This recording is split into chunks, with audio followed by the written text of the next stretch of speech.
Okay, David, I have a question that's been sent in, and I thought this would be a great one to field to yourself.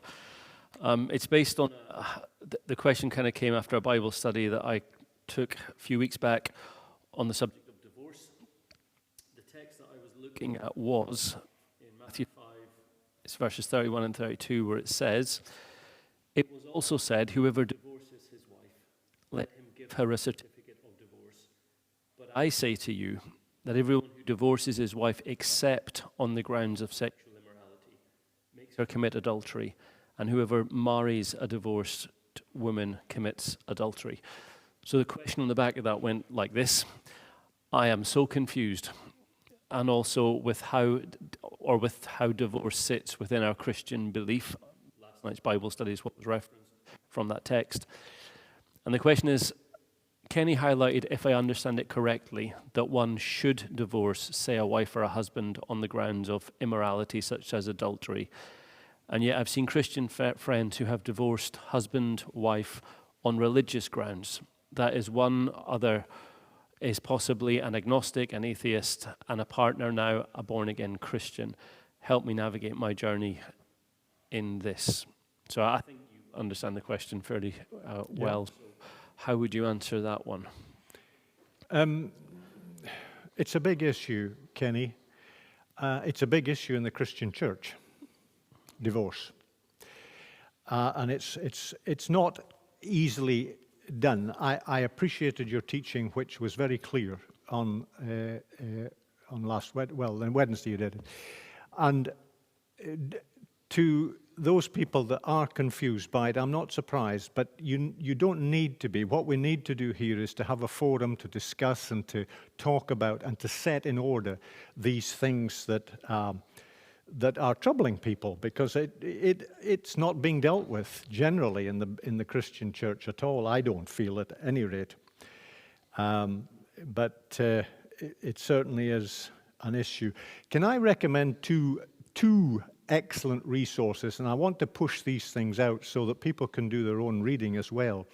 There are two books, both written by the same man, Sam Storms, Tough Topics and Tough Topics 2. So I hope you've logged that one in. That's just, they're Christian-focused publications.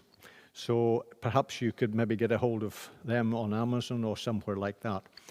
To come back to the teaching on divorce, let's just remember, I'm going to answer the question. Let's just remember that Jesus' teaching was, in certain circumstances, it was directed to the Pharisees and concerned the law of Moses. But also Paul teaches on marriage itself. He says that marriage is good, but that he says the same as Jesus, that there's no divorce except for adultery. Now, there are other issues involved here, gray areas, which I don't think you touched on to a large degree in your sermon, and which actually need teased out. Things like willful, persistent, emotional, spiritual, physical abuse, which goes on, and how do you deal with that? With counseling, with help, if both are in desiring that, and so on.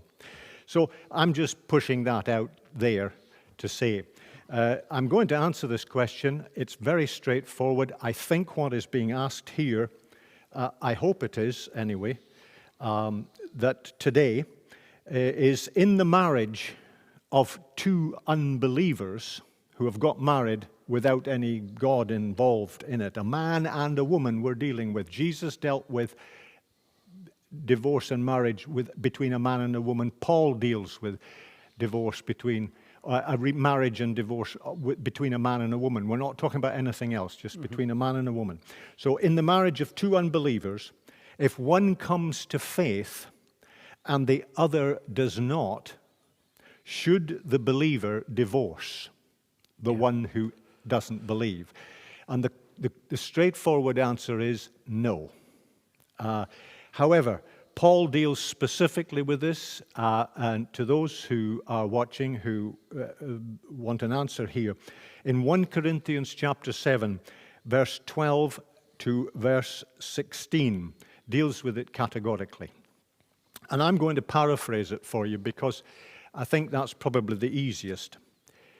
Paul is saying that if the unbelieving husband or wife desires to remain in the marriage after the spouse has come to faith in Christ, then that is good, that is fine. He says that will be good, and if it's good for any children involved, no divorce is needed. However, Paul says the exception is that if the unbelieving husband or wife desires to separate and divorce, then in that case, the believer is then free to go, is then freed up, because they have not instigated the divorce, the unbeliever has. So the believer is free to leave, and he says that in verse 15 of 1 Corinthians 7.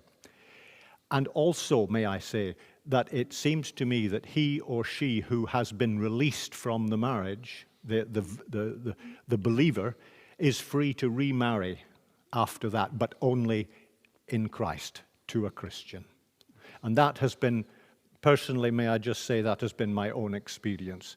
So I'm speaking from experience here, but also from the Scriptures. So I hope that's helpful. I hope that's dealt with it. And that's 1 Corinthians 7, isn't it? Verses 12 to 16 on that particular issue. Otherwise, there are broader talk. Yeah. You need to talk on a broader scale. Yeah. Yeah, I think that's a very clear answer. Thank you.